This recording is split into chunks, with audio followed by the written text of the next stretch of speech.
Portakal pişireceğiz. Öncelikle portakallarımızı ikiye keselim. Hemen bunu da kesiyoruz.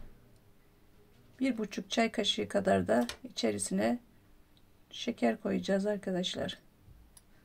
Şekeri koyduktan sonra tencerenin içerisine yerleştireceğiz. Tencereyi de biraz su koyacağız. Portakalların boyunu geçmeyecek şekilde kaynatacağız arkadaşlar sonrasında. Hemen tencereye yerleştirelim. Şekerlerimizi koyduk çünkü. Sonra kaynatacağız bunu. Bir 10 dakika kadar kaynarsa yeterlidir. Evet, bekliyoruz. Şu an kaynıyor.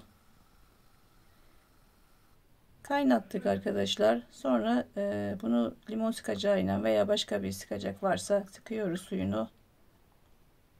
Bir bardağa boşaltıp içmeye hazır arkadaşlar. Öksürüğe iyi geliyor. Boğaz ağrısına iyi geliyor. Hani tüketebilirsiniz bu şekilde de.